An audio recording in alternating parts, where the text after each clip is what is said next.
Hello, my name is Shel Savage, and I would like to welcome you to my presentation.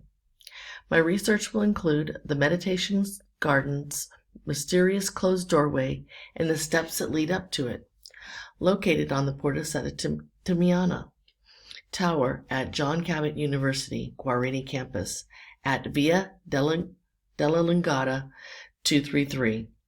Plus, I will be examining the use of the chimneys that are no longer in use and the doors that have been left in the tower of the Porta Settimana. The research done by previous JC cohort, Yuko Metabugo and Jory Bonadour,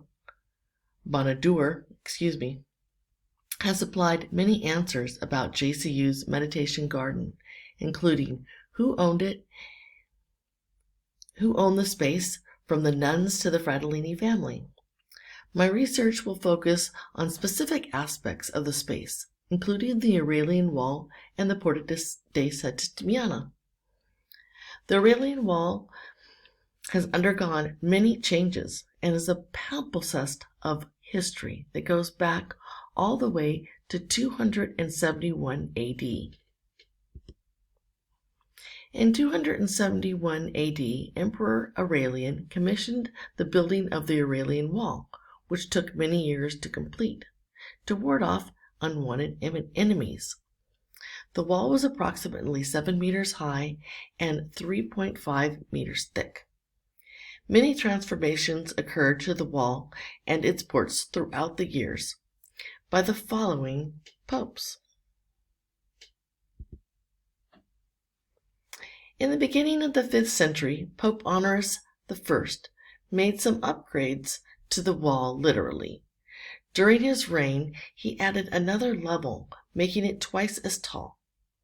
The Aurelian Wall went through many alterations over time and was part of the rampart walk as a description in the book The Aurelian Wall and Refashioning of Rome, AD 271 to 855 by Hendrik Day, author and professor, who writes about the wall in great detail and covers Trastevere, saying that all the gates that have been extensively remodeled since the 3rd century, most drastically under Honorius at the beginning of the 5th, some general observations about their original appearance are possible.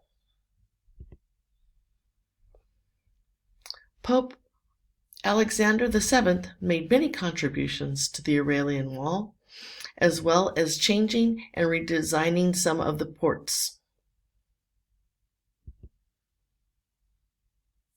In 1789, Pope Pius VI made significant alterations to the Aurelian Wall that can be seen today. The question, the Aurelian Wall was attached to the Porta Settimana, is also a part of the meditation gardens at the JCU campus. The doorway attached to the Porta Settimana, which is now closed off, is in question. Where did this doorway lead to? There are steps that lead to the doorway that is attached to the Porta Settimana. Question is, were the steps a part of the rampart walk? What doorway did the two doors that are in the tower now belong to, or originally? Lastly, what were the chimneys used for? In this slide, let's take a look at the closed-off doorway and the stairs that lead to it, and the question, what was the door used for?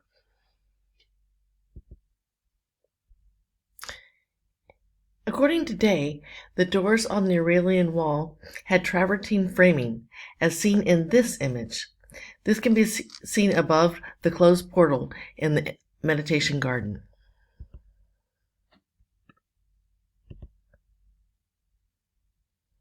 This is a view from inside the Guarini campus, which would be on the opposite side of the blocked portal on the Port of Setimiana. You can see it's behind this gray thing that's being held with two screws right there. So, okay, next slide. This is a view of the door that can be seen straight on. And the door has a square part on the top.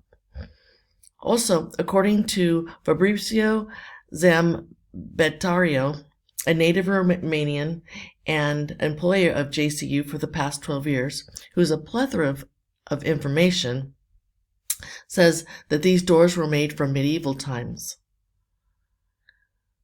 And was also helped me to get some of these pictures. And here is a look at the doors. Here you can see that these doors would have had a curve on the top, and the door in question does not have a curve. It has more of a flat top. So unless the curve of the door was not affected by the porthole, meaning the inside of the configuration is different than the outside configuration, this shows that the door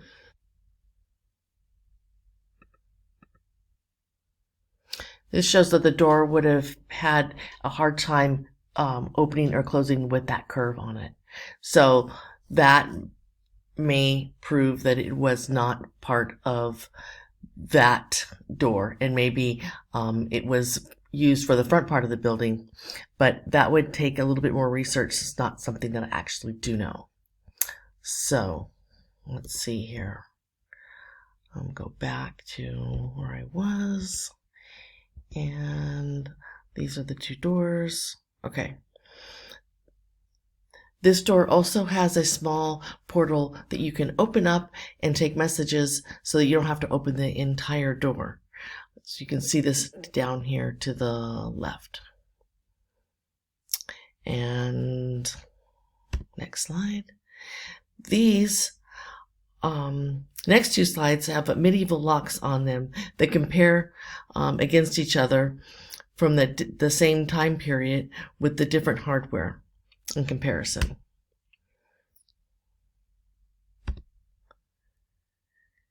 Let's see. According to Day, these hollow towers were the only means of reaching the walkway at the top of the wall, which was otherwise inaccessible from the base of the curtains, as a provision apparently made to keep those not directly involved in its defense out of the way. So that's what these ramparts were being used for. And here's a better look at it. As seen, and this shows a part of the walkway in the Aurelian Wall and part of the Appia. It's actually not the Appia, but this is a part of the, I think it's in the next slide. There it is. Yeah, part of the Appia, which also has the same type of structure, which you can see in these two slides here. Has that same rampart walk. So Hendrick says, the tower is 2 stories high with an upper floor apparently accessible only from the top wall.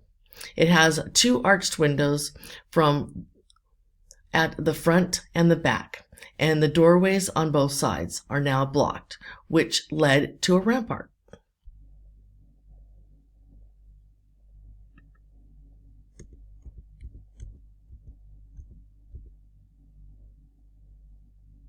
So, to go back, Fabrizio was excited to show me around and tell me he had a lot to tell me regarding the Porta Settimana, as he told me that the walkway on the Aurelian Wall ran all the way through to where the apartments are now and used as a defense.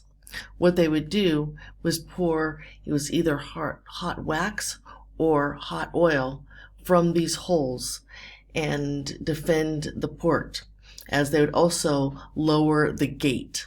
And so he showed me these 2 features on my tour that he gave me the other day So you can see I've circled them here.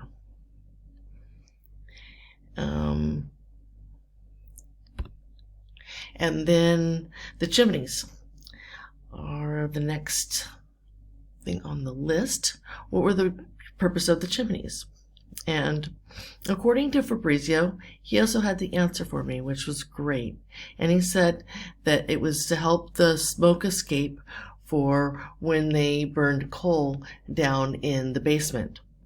And so they would just shovel it basically right from the street and into the basement. And so this would be a way for the smoke to rise and heat the entire building. So here are the portals. He actually took me down into the basement to show me where they would actually put the hot coals and the basement that would heat the entire building. So that mystery is solved. All right. Thank you for your time, and I hope you enjoyed my presentation tonight. And here's my bibliography.